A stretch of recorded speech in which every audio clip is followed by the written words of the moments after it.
Gua nonton dan review 27 movie detektif Conan yang ada sebelum movie ke-28-nya tayang di September nanti. Gua bakal jelasin apa aja yang ngebuat movie tersebut itu bagus, jelek, dan alasannya. Dan di setiap akhir video, gua bakal ngasih tier list movie detektif Conan-nya dari yang jelek sampai bagus banget dan menemukan yang mana nih movie detektif Conan yang terbaik. Dan kali ini gua bakal bahas movie ke-16-nya, The 11 Striker.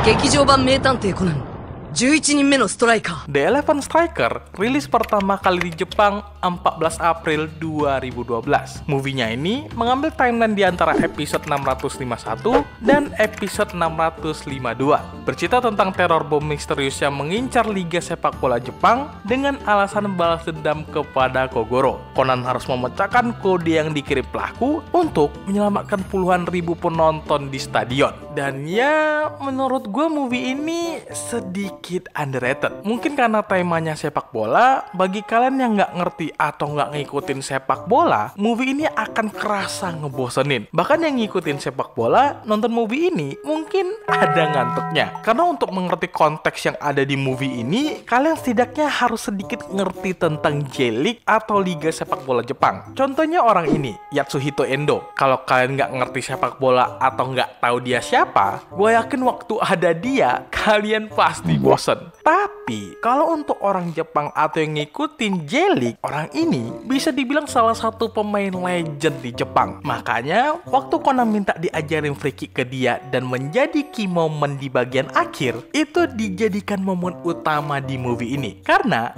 emang orang ini sejago itu free kicknya. Atau kayak orang ini juga, Kazuyoshi Miura. Waktu movie ini tayang, umur dia adalah 45 tahun. Menjadikan dia pemain sepak bola tertua yang masih aktif. Bahkan sampai sekarang, umur dia udah 58 tahun, dia masih aktif main bola. Kalau kalian nggak ngerti konteks ini, ya movie ini pasti ngebosenin banget. Dan walaupun gue bilang movie ini underrated, tapi movie ini juga jauh dari kata bagus. Banyak momen di movie ini yang menurut gua terkesan maksa banget. Kayak opening scene-nya ini. Kogoro yang dikasih clue oleh penjahatnya ternyata salah tempat dan bomnya ada di Stadion Toto. Conan berhasil menemukan dan menghentikan bomnya. Dari awal aja udah ada hal yang gua nggak suka dari movie ini. Ada satu orang yang bener-bener pengen gua tonjok di movie ini, yaitu orang ini. Waktu papan skornya udah mau jatuh nih, ini orang malah teriak, tenang, tenang, ini sudah selesai. Yang dimana ini juga belum selesai. Lu nggak bisa ngelihat itu tinggal jatuh doang. Dan gara-gara nih orang ngomong kayak gini, itu hampir loh mereka jadi ayam penyet. Sebenarnya gua ngerti kenapa nih orang ngomong kayak gini. Dia teriak kayak gini tuh biar orang nggak panik dan ngebuat keadaan semakin buruk.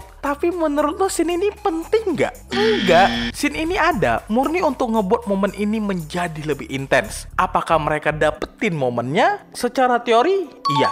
Tapi apakah maksa? Iya banget. Selama gua nge-review movie detektif Conan, gua nggak pernah menyalahkan yang ngebuat skrip untuk movie-nya. Tapi ini adalah plot yang paling gak masuk akal dan paling maksa yang pernah gue lihat di movie detektif Conan. Kayaknya yang ngebuat skrip untuk movie ini waktu ngebuat skripnya sambil mabok deh. Dari plotnya konyol, kasusnya maksa, motif lakunya juga gak jelas. Di anime dan manganya gak pernah mention kalau Kogoro itu suka nonton bola. Tiba-tiba di movie ini Kogoro suka nonton bola dan jadi motifnya lagi. Kenapa pelaku ngelakuin hal kayak gini? Ini yang buat skripnya lupa ingatan atau gimana sih? Tapi kalau lu mau buat plot baru dengan hal ini, oke, gak apa-apa, masih bisa dimaafin. Tapi yang ngebuat gue kesel banget sama movie ini, itu pelakunya. Ini semua bisa kejadian karena Kogoro dan fans dari Big Osaka dan Tokyo Spirit ngeberhentiin ambulans yang buat jemput anak ini dan ngebuat anak ini meninggal. Dan pelakunya pengen balas dendam karena menganggap kalau Kogoro lah penyebabnya. Apakah hal ini bisa jadi motif yang kuat? Iya,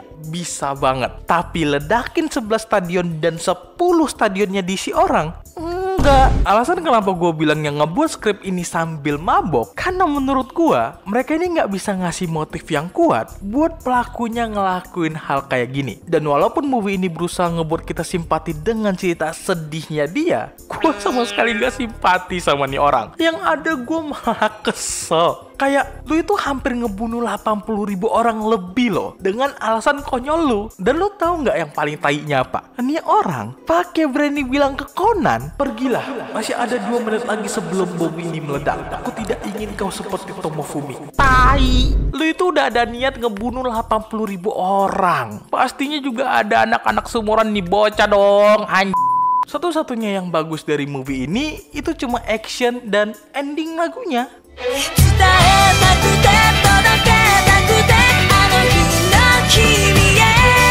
Tapi dari semua action yang ada di movie Detektif Conan, gue jujur gue gak enjoy sama action di movie ini. Karena kayak gue bilang dari awal, movie-nya ini terlalu maksa, bahkan untuk actionnya sendiri. Dan karena alasan ini, gue bakal naruh movie ini di jelek. Ya, apakah movie ini enak untuk dilihat? Secara visual iya, dari plotnya, kasusnya, pelakunya, entah kenapa gue nggak enjoy sama movie ini. Terkesan semuanya itu terlalu maksa dan gak ada yang lebih bagus apa? Dan di video selanjutnya, gue bakal bahas movie ke-17-nya, Private Eye in the Distance. Pastikan kalian subscribe dan nyalain notifikasi kalau nggak mau ketinggalan. Kalian bisa dukung gue dengan join member. Dan sampai ketemu nanti.